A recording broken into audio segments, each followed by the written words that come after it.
السلام عليكم ورحمة الله وبركاته. في أحد فيديوهاتنا واللي كنا بنتكلم فيها عن الحشاشين، وبعد ما حكينا حكايتها ذكرنا نقطة جانبية كده، إن اللي قضى عليهم واحد خاين اسمه الظاهر بيبرس. وساعتها أحد المتابعين اللي له مننا كل الاحترام والتقدير قال لنا إن الكلام ده مش صحيح، وإن بيبرس ما كانش خاين ولا حاجة. واحنا الحقيقة كنا بنجهز فعلا لحلقة عن خادم الحرمين الشريفين الأول السلطان الملك الظاهر أبو الفتح ركن الدين بيبرس البندقداري الصالحي النجمي. يا صديقي، هو لقبه بالكامل زي ما قلنا كده، عشان بس تتأكد إن في معلومات كتيرة مجهولة عن الراجل ده، وهنقول أثناء الحلقة تفسير كل الأسماء دي. ولكن الحقيقة إن إحنا كنا حاطينه في خطة سير القناة بتاعتنا قدام شوية، ولكن بما إن أحد المتابعين شكك في كلامنا فحبينا اننا نقدمها النهاردة، وهتلاقوا كل مصادر الحلقة في وصف الفيديو، عشان يعني اللي حابب يتأكد بنفسه. والمشكلة ان فعلا السيرة الشعبية ليه بتقول ان اغلب الناس كانت بتحبه فعلا، مع كل اسف يعني. فكان لازم اننا نوضح حقيقة الراجل ده للناس عشان محدش ينخدع فيه تاني. والحقيقة اننا اضطرينا ننزل للقبو مرة تانية ونخرج كتاب جديد من كتب التاريخ، ومكتوب عليه دماء قطز على يد صديقه، قصة حياة ركن الدين بيبرس البندقداري. وتعالى بينا بقى أديلك فهرس الكتاب الخاص بينا النهاردة. كتاب الظاهر بيبرس مقسم عندنا لخمس فصول أساسية. الفصل الأول هنتكلم فيه عن الظاهر بيبرس في السيرة الشعبية، ودي لا تعد مصدر تاريخي تماما. ودي فيها هنتكلم عن ان ازاي الظاهر بيبرس دخل مصر، وازاي تحول من واحد اهله ملوك لمجرد عبد مملوك. وهنا بنكرر تاني ان الجزء لا يعتد بيه كمرجع تاريخي نهائيا، وانما هو مجرد حكايات شعبية عشان بس تعرف ايه اللي خلى الناس تحبه. لان احيانا يا صديقي السيرة الشعبية بتغلب على الحقائق التاريخية، لان الناس هتاخد اللي هيتحكي لها، مش هتاخد اللي موجود في الكتب التاريخية. لان في الوقت ده اغلب الناس اصلا ما كانوش بيعرفوا يقروا ولا يكتبوا، بل الاسوأ اننا في زمن دلوقتي اغلب الناس بتعرف تقرا وتكتب، ولكن محدش بيحب يتعلم. الفصل التاني بقى هنتكلم عن القصة الحقيقية للظاهر بيبرس، وفيها هنحكي ليه المصريين حبوه للدرجة دي عشان المواقف السياسية اللي قام بيها، واللي فيها برضه هنعرف ازاي هو اتعرف على الامير فارس الدين اقطاي. وايوه يا صديقي، هو اسمه فارس الدين اقطاي مش فخر الدين اقطاي. والفصل الثالث هنتكلم عن اللي عمله بيبرس اثناء حكم عز الدين ايبك، وايه موقف سيف الدين قطز من اللي كان بيحصل ده، وهل فعلا قطز هو اللي قتل أقطاي بحسب كلام المؤرخين؟ ولو كان قتله هو ده سبب مقتل بيبرس لقطز؟ ولو مش هو اللي قتله ايه اللي خلى بيبرس يقتله؟ والفصل الرابع بقى هنتكلم عن اللي حصل في مصر بعد هروب بيبرس، وبيبرس كمان حصل له ايه لما هرب، ورجع ازاي لمصر، وازاي حارب جيش المغول. وهنقول ازاي بيبرس قتل قطز، وايه اللي حصل، والاسباب اللي ادت لقتل بيبرس القطز. وفيها كمان هنقول ازاي بيبرس بقى الملك الظاهر ابو الفتح ركن الدين بيبرس البندقداري الصالحي النجم. والفصل الخامس بقى هنقول الثورة الإدارية للدولة المملوكية، وفيها هنقول ازاي بيبرس قدر يحقق نظام إداري جيد شفع له عند الناس وخلاهم ينسوا اللي عمله في السلطان. وهتعرف انه اسم على مسمى بيبرس، وهو بيبرس فعلا. ولو مش عارف يعني ايه اسمه كمل وهتفهم كل حاجة. تعال بينا بقى نبدأ بالفصل الأول من الكتاب، وهو السيرة الشعبية.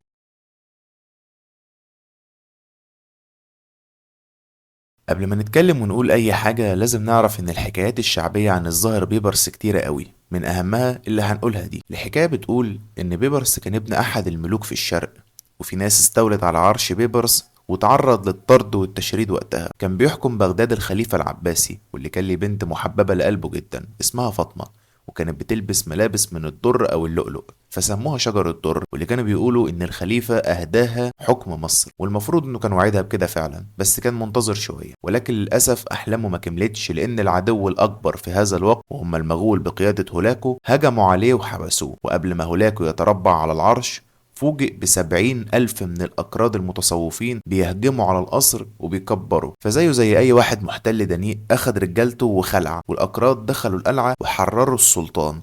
وهنا كانت المفاجأة إنهم كلهم مسلحين بأسلحة من الخشب. بس مش دي المفاجأة.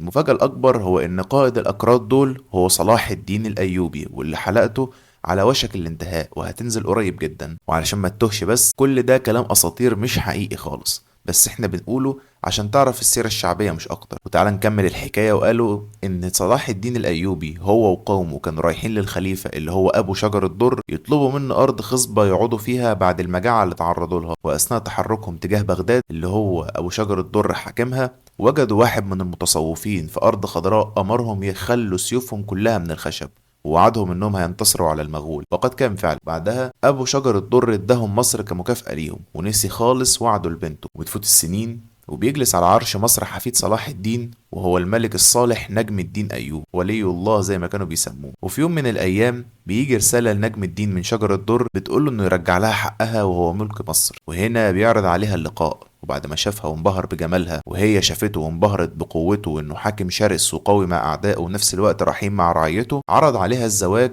وهي وافقت فعلا. في الناحية التانية كل ده وقت ما كان شغال كان بيبرس بينتقل بين البلاد وعامل صيت قوي جدا انه فارس شجاع ومغوار وكمان متفقه في الدين. وفي يوم جه هاتف للسلطان نجم الدين ايوب في المنام وبيقول له عن بيبرس وبيأمره انه يتبناه. وبالفعل نجم الدين بيجوب البلاد بحثا عن بيبرس وبيلاقيه فعلا، وبيعملوا ابنه بالتبني. واللي بعد وفاته بيتولى الوزير الشرير عز الدين ايبك الحكم، وبيجبر شجر الدر على الزواج منه. وبعدها جالها زوجها نجم الدين ايوب في المنام وبيقول لها اقتليه، وقتلته فعلا.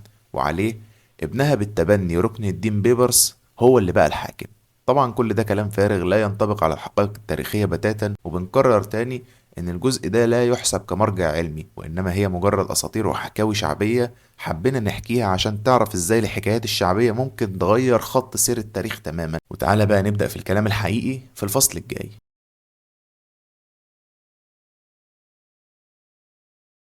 الحقيقة اللي مش هتصدقها إن بيبرس كان من الشخصيات القليلة جدا في التاريخ اللي اهتم المؤرخين بتفاصيل حياتها خصوصا في مرحلة شبابه. وأقرب كلام اتاخد كان من الأمير الشاب اللي من نفس عمر بيبرس ومن نفس قبيلته كمان، الأمير بسري. وبسري قال إن بيبرس من قبيلة من شعب قبجاك، ودول قبائل تركية آسيوية وجدت في وسط آسيا ثم انتقلت بعد كده لغرب آسيا تحديدا كازاخستان حاليا. وده اللي مخلي أهل كازاخستان لحد النهاردة بيحبوا الظاهر بيبرس جدا كقائد وشخصية كمان. واللي وقتها كان عنده 14 سنة بس وقت ما هجمت جيوش التتار على المنطقة دي، واتاخد بيبرس كأسير زيه زي اي حد من الدول اللي كان بيعدي عليها سرطان التتار ده. واللي خلاهم ياخدوه كمملوك هو ان كان بنيته بنية رجل رغم صغر سنه. كان طويل القامة جدا واسود البشرة وازرق العيون، وفي نفس الوقت قوي البنية جدا جدا. واللي بعدها اتاخد في احد اسواق الشام وتعرض على الامير من منطقة حماة السورية، واللي رفض شراؤه بسبب وجود نقطة بيضة في وسط زرق عينيه، واللي اعتبرها الامير ان دي فال شؤم،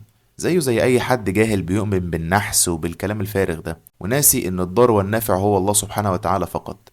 وهنا كان اول طريق بيبرس لمصر، وهو ما اشتراه احد التابعين للملك الصالح نجم الدين ايوب، واللي هو الامير علاء الدين ايداكين البنتقداري. وهنا اول تفسير لاول لقب من القاب بيبرس، وهنعرف بالتفصيل ليه اتسمى بالاسامي دي كلها. وهو اتسمى البندقداري على اسم اول واحد اشتراه في اول مرة اتعرض فيها كعب، واللي وقتها اعجب جدا السلطان نجم الدين ايوب بقوة ومهارة بيبرس في القتال وبشجاعته كمان، وعينه رئيس احد الفرق الشخصية لحراسته كمان.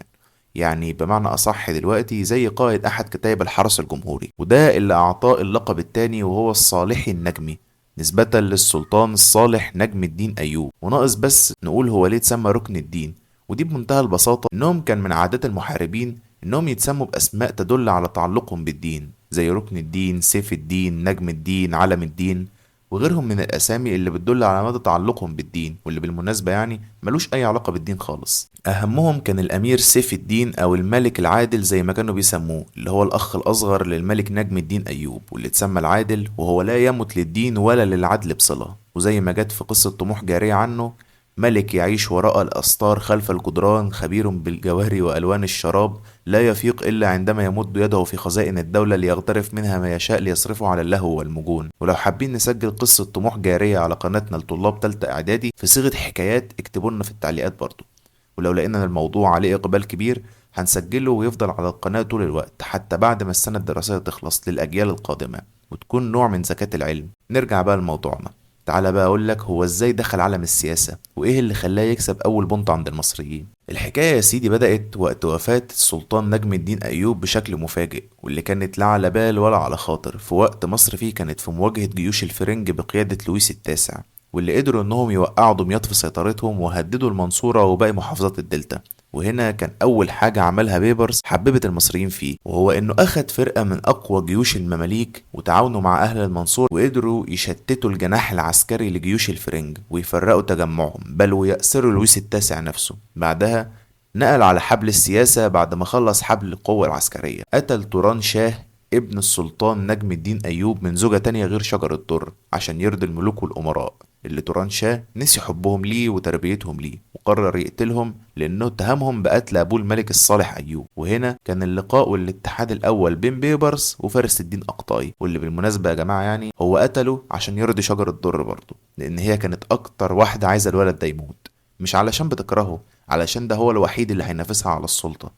صراعات سياسية دنيئة ملناش دعوة بيها. واللي بالمناسبة يعني احنا حابين بس ننوه ان في بعض الافلام اتعملت عن الموضوع دون فيها اخطاء تاريخية كتير، منها فيلم واسلاماه اللي غير بعض الحقائق وزيفها، واللي هتشوفوها وتتأكدوا منها جوه الحلقة دي. واللي بالمناسبة احنا مش بنحكم على الفيلم انه جيد او عدمه من ناحية غير الناحية التاريخية، احنا كل اللي بنقوله ان في حقائق تاريخية متغيرة في الفيلم ده، لكن من ناحية التمثيل والإخراج والتأليف احنا ولا نقاد ولا مخرجين ولا احنا مؤلفين مشهورين عشان نحكم على الفيلم من اي زاوية من الزوايا دي، ولكن مجرد باحثين بنتكلم عن اللي احنا فاهمين فيه وبحثنا عنه. ونكمل ونقول ان بعد ما اتحد فارس الدين أقطاي وبيبرس اتجهوا فورا لمجلس توران شاه وقتلوه، ومات حرقا وغرقا وسيفا عن طريق ان هم اشعلوا النار في المجلس بتاعه، ونط من فوق سور القلعة دي اللي كان موازي للبحر، وهو بينط أصابه بعض الجنود بالسهام الكثيفة اللي اترمت عليه، وبعدها وقع في البحر ومات من النزيف ومن الغرق لأنه كمان ما كانش بيعرف يعوم، على عكس أغلب المماليك اللي كانوا أصلا بيحبوا البحر جدا. بعدها اتفق المماليك إنهم ينصبوا شجر الدر كحاكمة، وده أدى لغضب كبير جدا جوه الشعب لأن كلهم رفضوا إن واحدة ست تحكم البلاد.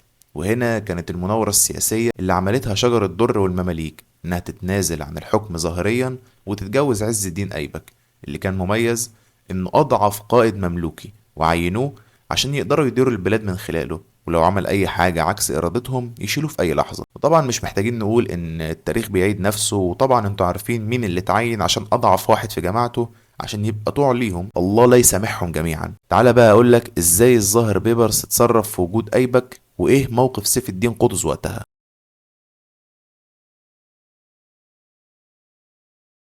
الاختلاف بين أيبك وبين عدونا التاني اللي من العصر الحديث إن أيبك حرفيا اتمسكن لحد ما اتمكن.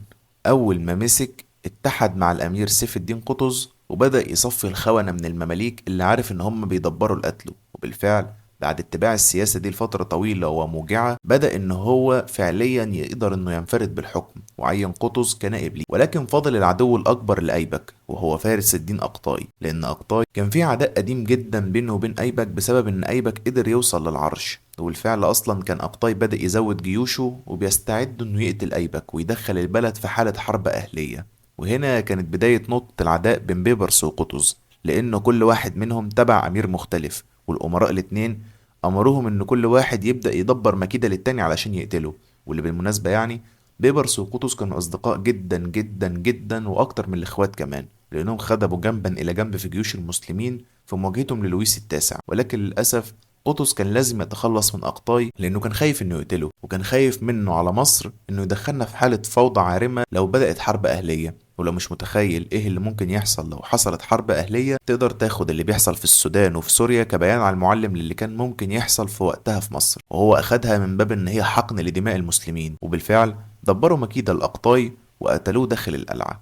وهنا قطز ندم اشد الندم على انه قتله، كان ممكن يلاقي له حل تاني، بس للأسف ما لقاش الفكرة دي غير بعد ما قتله. بس الشيطان أيبك كان قطع راس أقطاي ورماها لبيبرس من فوق القلعة، واللي كان بيبرس واقف بره هو و700 جندي من المماليك لأنه كان خايف على أقطاي إنه يتقتل، ونصحه أصلا إنه ما يروحش أو على الأقل ياخد حرس معاه. ولكن أقطاي كان مغرور جدا زي الطاووس، والغرور ده صور له إنه لا يمكن حد يقرب منه، وإن أيبك أجبن بكتير من إنه يواجهه راجل لراجل، وده اللي خلاه يروح من غير ما ياخد حذره. لدرجة انه كان رايح من غير درع ومن غير سلاح، لا سيف ولا حتى خنجر، وكان بيبرس مستنيه بره لما اتأخر على امل انه يكون لسه عايش. بس الشيطان كان رمالهم راسه، بل وكمان بعت اشطر جنوده علشان يطردوهم.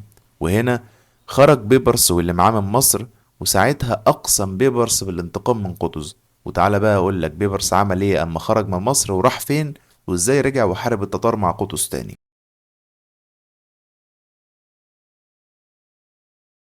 بيبرس بعد ما هرب من جنود أيبك اتجه للشام، ومنها كون مجموعات عسكرية كان هدفه منها انه يغزو مصر ويقضي على أيبك. ولكن كل المحاولات دي بقت بالفشل بسبب فرق القوة الرهيب بينه وبين أيبك، وعانى بيبرس فيها من تقلب الأيوبيين، شوية كانوا معاه وشوية كانوا ضده.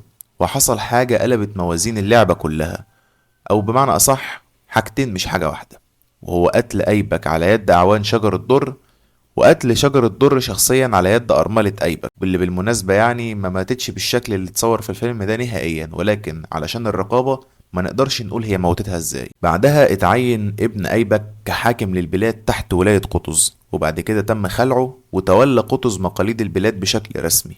وهنا وصل قرطغة رسول التتار، وهنا بقى بعت قطز لبيبرس وقال له انا محتاج لك معايا علشان هنواجه الجيوش دي. وبالفعل بيبرس وافق على الكلام ده، وبدأوا ان هم يرجعوا ويشتغلوا مع قطز على الحرب كرجل واحد. اتجهوا كلهم لمواجهة التتار في موقعة عين جالوت، وقدروا يهزموا المغول شر هزيمة، واللي كان دور بيبرس فيه هو الأخطر، لأنه كان قائد المقدمة، واللي بحسب الخطة اللي حطها قطز إن بيبرس يخرج بجنوده أكنهم هيواجهوا التتار كفرقة أولى، وبعدها يعملوا إن هم اتفاجئوا بالعدد المهول بتاع التتار ويرجعوا تاني أكنهم بيهربوا، ويجذبوا الجيش المعادي في اتجاه الفخ اللي قطز عامله لهم.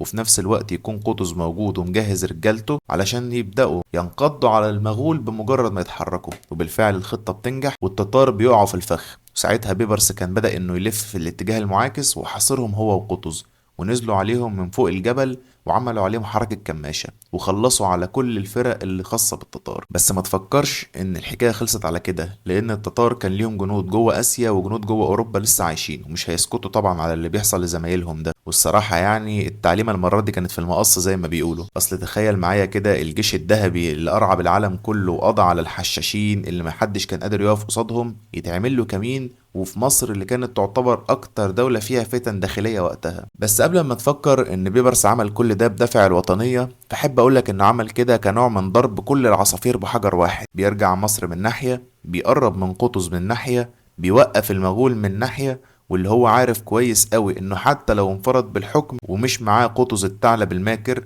مش هيعرف يقف قصادهم. ونفس الوقت بينقذ الحضارة المصرية والإسلامية، واللي برضه مش بيعمل كده بدافع الدفاع عن الدين. هو عارف ان الحضارة دي لو وقعت استحالة يكون سلطان على اي دولة تانية، ولن يكون هناك حاكم في الارض مش من المغول. وده كان مبدأ المماليك الأساسي، ننحي كل الخلافات جانبا طالما في مصلحة. بيفكروني ببعض الناس كده اللي بنسميهم المصلحجية، الناس اللي مبدأهم في الحياة المصلحة هي اللي بتحكم، ويعمل لك خد ومداس زي ما بيقولوا طول ما ليه عندك مصلحة، بس تخلص مصلحته شوف هيعمل ايه وربنا يعزنا منهم. وده بالفعل اللي بيبرس عمله بعدها. وتعالى اقول لك بقى بيبرس ازاي قتل قطز، بس الاول هو ليه قتله اساسا. الحقيقة ان القصة الشعبية قالت ان سبب قتله ليه هو رفض قطز انه يديله ولاية حلب، لان حب يغلس عليه. الحقيقة بقى انه بالفعل في رأي قال كده، ولكن المشكلة انه مش عشان يغلس عليه ولا حاجة، الموضوع كان اكبر من كده بكتير. قطز كان اسم على مسمى، كان ثعلب فعلا زي ما كانوا بيقولوا عليه. هو كان عارف كويس قوي ان بيبرس عايز يدخل حلب عشان يسيطر عليها، واللي مش عارف اهمية حلب بالنسبة لمصر في الوقت ده انها كانت بوابة التجارة العرب اوروبية كلها، بل وهي ايضا مفتاح شبكة الطرق الشامية كلها. واللي يقدر يسيطر على الشبكة دي هيبقى في ايده حنفية التجارة للوطن العربي كله، يقدر يفتحها او يقفلها في اي وقت هو عاوزه. وساعتها بيبرس يقدر يضرب قطز في مقتل ويعرف يوقعه ازاي. ساعتها قطز فعلا رجع في كلامه وقرب بيبرس جدا منه، بس المرة دي مش كصديق، كعدو، تطبيقا للمثال الشهير قرب أصدقائك منك وقرب أعدائك أكتر. بمعنى أصح حاطط التعبان تحت إيده عشان يأمن سمه. ولكن للأسف هو اداله الأمان بزيادة شوية، لأن وقتها بيبرس وقلاوون صديق بيبرس قرروا التخلص من قطز نهائيا. واللي أثناء عودتهم بالجيش من موقعة عين جالوت خرج قطز معاهم في رحلة صيد، وأثناء تحركهم طلب بيبرس من قطز إنه يسمح له بإحدى سبايا المغول، وبالفعل قطز وافق. وبيبرس جه يسلم عليه ونزل أكنه هيبوس إيده، وفي لحظة سحبه على الأرض ونزل عليه هو ورجالته بالسيوف لحد ما قتلوه. وأما رجعوا سألهم قائد العسكر أين السلطان؟ رد عليه بيبرس بمنتهى البرود وقال له أنا قتلته. الغريب بقى مش في فجر بيبرس انه قتل صديق طفولته لمجرد ان قطز قتل اقطاي اللي اصلا كان عايز يقتله. الحقيقه يعني انا مش مستغرب من رد فعل بيبرس خالص، يعني زي ما كان قال الشيخ عز الدين بن عبد السلام شيخ الجامع الازهر اياميها اما سالوه على المماليك وعن سياستهم ان كلها غدر وقتل والحاجات دي، لك ان تتخيل الشيخ عز الدين بن عبد السلام قال لهم ايه؟ قال ماذا تنتظر من ابناء الطريق لا يعرفون لانفسهم ابا او اما، بل أن قادتهم أعرقهم يعرف اسم والده. وكده احنا مش محتاجين نفسر أكتر من كده إنهم كانوا ناس وضيعين بمعنى الكلمة، يعني مفيش بعد كده. الغريب بقى إن قائد الجيش انحنى لبيبرس وقال طال الله عمر السلطان المظفر ركن الدين بيبرس، تقدم يا خليفة المسلمين واجلس على كرسي السلطنة.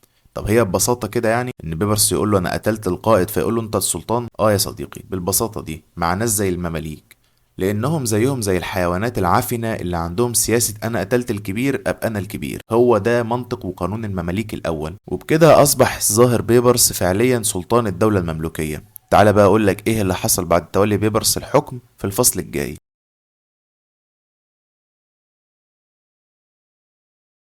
على الرغم من ان تاريخيا بدأت دولة المماليك بتولي شجرة در الحكم بعد انتهاء الدولة الأيوبية، إلا ان البداية الفعلية للدولة كانت بتولي بيبرس الحكم، واللي فضل حاكم مدة 17 سنة عمل فيهم دولة حرفيا كاملة مكملة من المؤسسات، وحط لها نظام تمشي بيه حتى بعد ما يموت. ده غير التنظيمات الإدارية الكتيرة اللي وضعها بيبرس واللي استحالة الحلقة بتاعتنا تكفي اننا نذكرها، ولكن هتلاقوها في المصادر. بس كفايه ان اقول لك انه رغم المشاكل السياسيه الكتير والصراعات المسلحه بين عناصر الشعب، واللي اشعل فتيله الحرب دي اصلا كان اقطاي، واللي بيبرس عمل كل الدوشه دي عليه، وهو اصلا كان راجل قبيح النفس ودخل مصر في حاله فوضى عارمه وقتها، وهي اساسا كانت ضعيفه جدا لانها كانت خارجه من مواجهه الفرنج وبتستعد لمواجهه التتار، وده كمان جاي يولع في البلد اكتر عشان كرسي. أقطاي وأيبك عايزين يدوسوا على الشعب وعلى البلد، مش مهم كل ده، المهم الكرسي. يا أخي إيه الكرسي الملعون اللي الناس كلها عايزة تقعد عليه ده؟ مجرد كرسي. أيبك يقتل أزيد من 40 ملك، وأقطاي يجمع جنوده المصريين والمسلمين علشان يقتلوا جنود مسلمين ومصريين زيهم، وكمان يدخلوا البلد في حالة فوضى عارمة. يعني ما عندناش حاجة نقولها غير الله لا يسامحهم هما الاتنين. نرجع بقى لموضوعنا. المشكلة بقى إن بدأت تواجه بيبرس بعض المشاكل، واللي من أهمها إن جزء من الفرنج اللي هربوا من البلد رجعوا بلادهم وكونوا جيش تاني، والتتار بدأوا إن هم يخططوا في الهجوم على مصر مرة تانية. كل دي مشاكل واجهت الدولة في حكم بيبرس، إلا إن سبحان الله الدولة كانت صلبة نفسها جدا أمام التهديدات دي، بل إن برضو اللي قدر إنه يوقف التتار هو بيبرس اللي قضى عليهم نهائيا حرفيا. بل ان اهم حاجة خلت بيبرس يكسب حب الناس هو انه اعاد الخلافة العباسية في القاهرة تاني بعد ما انتهت في بغداد على ايد المغول، عن طريق انه جاب احد الناجين من البيت العباسي لهنا جوه مصر وخلاه الخليفة تحت لقب المستنصر بالله، والخليفة فوض بيبرس انه يكون الحاكم. طبعا دي كانت خلافة شكلية رمزية بحتة للأسف يعني، الا انها كانت رمز بالنسبة للناس البسطاء والفقراء. يعني هو لعب على الحتة اللي عارف ان الناس هتحبه فيها، والحب الكبير جه أما بعد تعزيزات عسكرية محملة بالمال والسلاح والبضائع لبلاد الحجاز اللي هي السعودية حاليا، علشان يراعوا الحرمين الشريفين ويحموهم من جيوش المغول.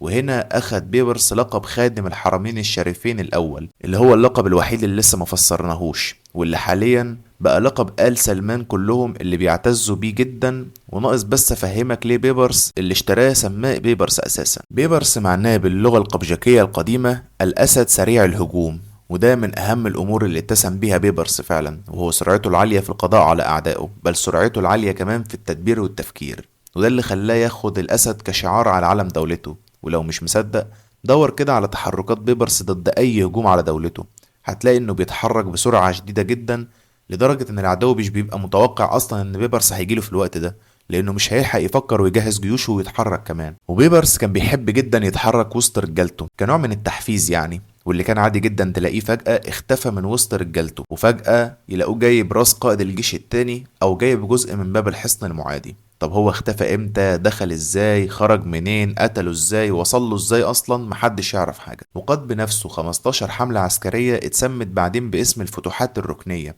نسبة طبعا لاسمه ركن الدين بيبرس، وده تفسير آخر اسم من أسمائه وهو أبو الفتح.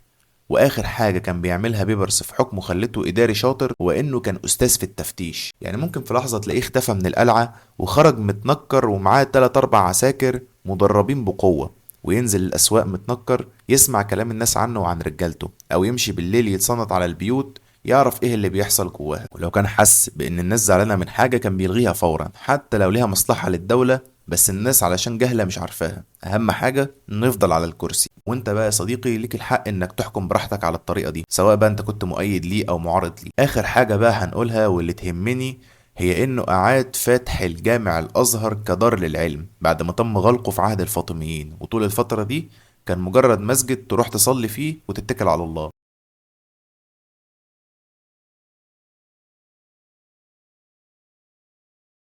خادم الحرمين الشريفين الأول السلطان الملك الظاهر أبو الفتح ركن الدين بيبرس البندقداري الصالحي النجمي، أحد أشهر الشخصيات اللي أثارت جدل كبير جدا في التاريخ. وسواء بقى إنه عمل حاجات صح كتير أو لأ، فهي في وجهة نظري هيفضل فيها مجرد واحد خاين قتل صديقه غدر لسبب غير صحيح. متنسوش بقى تشتركوا في القناة وتفعلوا الجرس عشان يوصل لكم الحلقات الجديدة. واكتبوا لنا المرة اللي جاية حابين يكون كتاب ولا مفتاح، وايا كان منهم حابين يكون عن ايه. ونشوفكم ان شاء الله في الفيديوهات الجاية، والسلام عليكم ورحمة الله وبركاته.